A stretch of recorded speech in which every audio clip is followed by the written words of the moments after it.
Hello and welcome to Sports Room. I'm Anirudh Madhavan and with me is veteran journalist Ayaz Memon. On today's episode, we'll be discussing the ongoing World Cup and India's seemingly endless domination. So, Ayaz, right off the bat, India won 7 of their 7 games. They've become the first team to qualify for the semis. They knocked off hapless Sri Lanka, much like they did in the Asia Cup final, but this time they managed to score 5 more runs. So, what do you make of that performance yesterday? I mean, look, it was such a powerful performance. It just reiterated the form that India has been in, and it's a form that seems to be improving with every match. One might say that Sri Lanka are not the strongest of teams. Be that as it may, the way the momentum India is carrying forward the momentum from one match to the other, it just shows that they are. There was this concern that are they peaking too early? In fact, I think that perhaps their best is yet to come. Now, obviously, there are sport has its own kind of uncertainties and the way things pan out. We'll have to wait and see what happens in the remaining matches, and then of course in the semis, which has been the bugbear for India. But right now, currently, I think that there is every box is ticked, and not just ticked. I think every contingency that you need or the team needs is firing on all cylinders. Yep. And talking of yesterday's match, we have to talk about Mohammed Shami, who now has become India's highest wicket taker across World Cups with 45. He overtook Zahir Khan and Javagal Srinath, and he's done it in much fewer games, I think. I think he's done it in 14, and Zahir was at 23, if I'm not mistaken. So, what is it about Mohammed Shami and World Cups? No, I think I think he's a. I mean, apart from the fact that he's a very skillful bowler, that we all know, and we all know how he's practiced in his, in his native place. He's got a pitch laid out, and the amount of hours he spends in. But I think one has to acknowledge also that it's his personal drive and ambition which is raising or taking him to this level. There have been times when he's been left out of the team. In fact, even in this tournament, he didn't play. The last 3 matches he's played, and he's got 14 wickets already. But there were 4 games he didn't play. And right now it seems inexplicable. But having said that, it's inexplicable, but it also kind of lit up a fire in his belly, which I think, the Indian team will now be reaping or has started reaping the rewards of, and which opponents have been suffering from.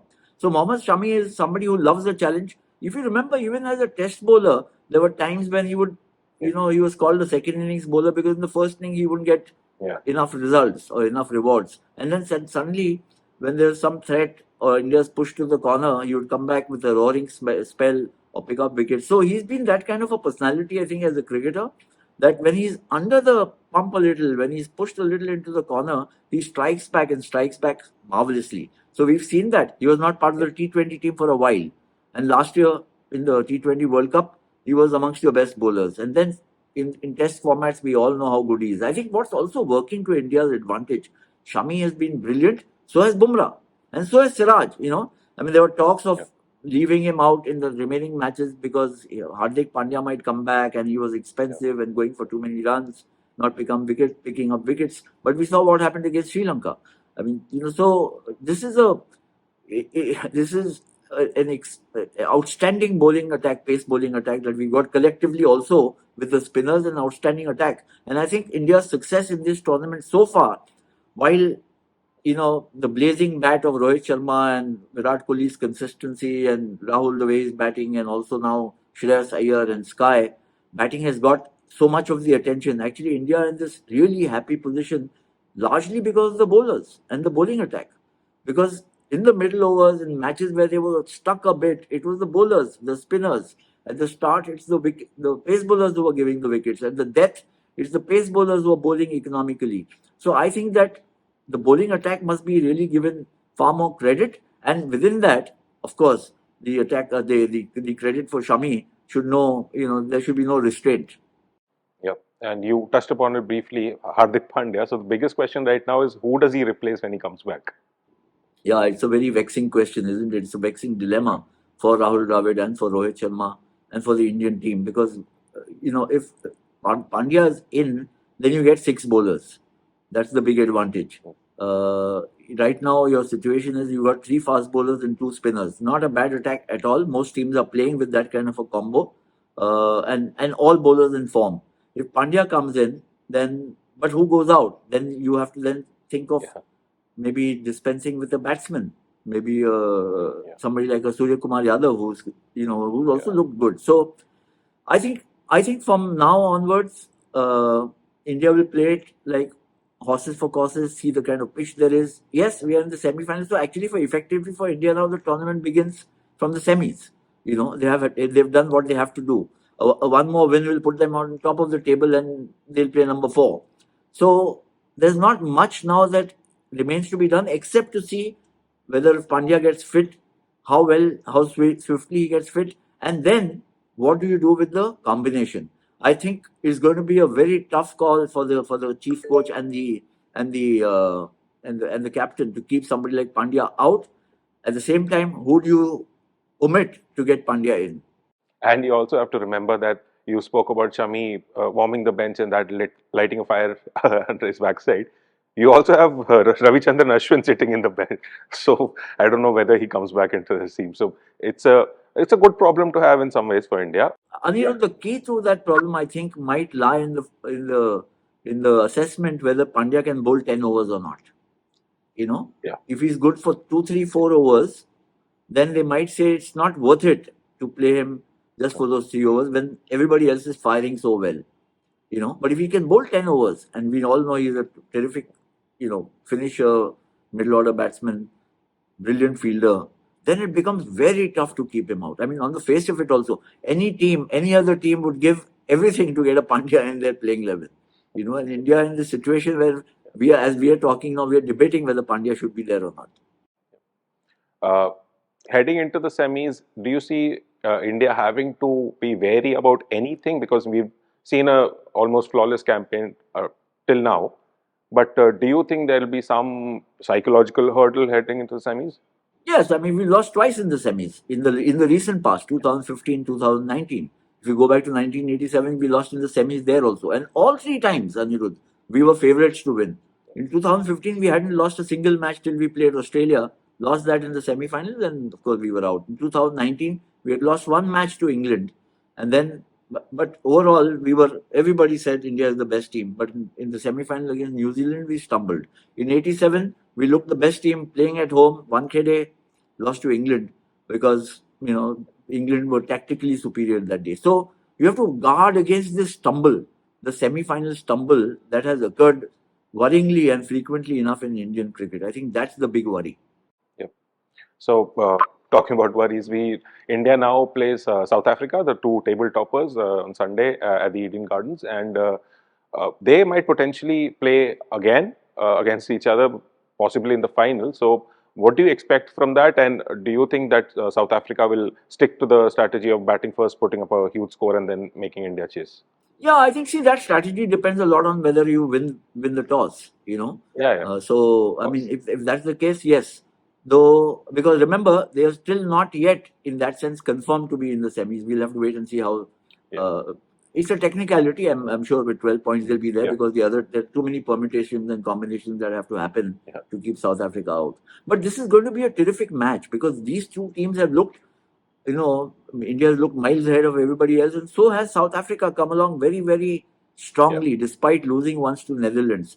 And what's working for South Africa is not just their powerful batting lineup. It's incredible. It's an explosive batting lineup.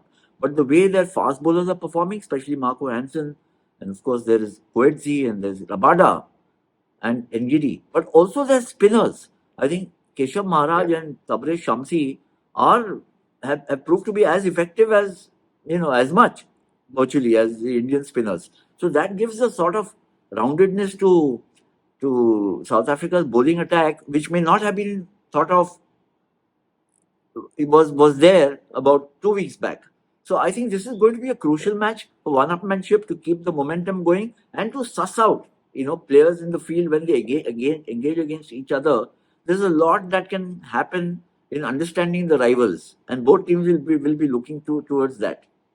Yeah, I mean, it's just a shame that this blockbuster of a match is coming at a point where it doesn't really matter in terms of heading into the tournament, but it will be most likely not be a one-sided match. At least we hope so, and we'll get to see how this will be like a good leading point into the knockouts. There's also I thought we must mention the other possibilities of the other two teams, because there's some drama happening there. There's Pakistan, which has been there around, and they have a chance of getting in because England has fared so miserably. Sri Lanka have fallen out. So Australia and Pakistan and Afghanistan still have their hopes alive. And New Zealand has got badly stalled, So they've lost, 3 matches on the trot after winning 4. So they need to win at least one, urgently to make sure that they are not out of the running. So there's a lot of drama happening there. And I think Pakistan started perking up because they've got wickets in the first spell. Shaheen Shah Afridi is coming to his own. The batting's still a little wonky or weak, but Fakhar Zaman coming and making runs. I think if Babar Azam, somebody like a Babar Azam really makes a big score, then their chances improve. But they're on the cusp. They're on the cusp of being eliminated. So we'll have to wait and see how it pans out. The most exciting, of course, has been Afghanistan's progress, isn't it?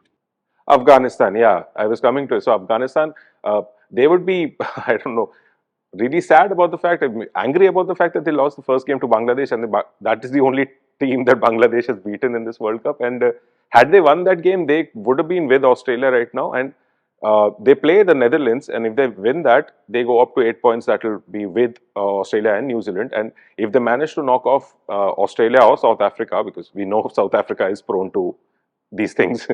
So if that happens, you can never know. Afghanistan could make it to the semis. I mean, it's unlikely, but that's what keeps interest in such a World Cup, right? Yeah, it's been an exciting and fascinating journey for Afghanistan. I think what we've seen is we've talked about Afghanistan earlier, and the focus was always on their spinners, Rashid Khan, Mujibur Rahman, Mohammad Nabi. But in the last few games, when they've surprised, even Pakistan, then they beat England, their bowlers, the fast bowlers are getting wickets, and their batting, which was supposed to be the weakness, has just come along so splendidly. So there's lots of things which are working for Afghanistan, but more than anything else, I think it's ambition. It's the grit, the determination, and the ambition to do well, which is keeping them going very strongly.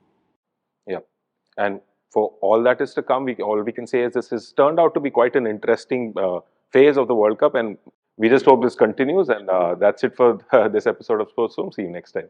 Thanks, Anirudh. Bye bye.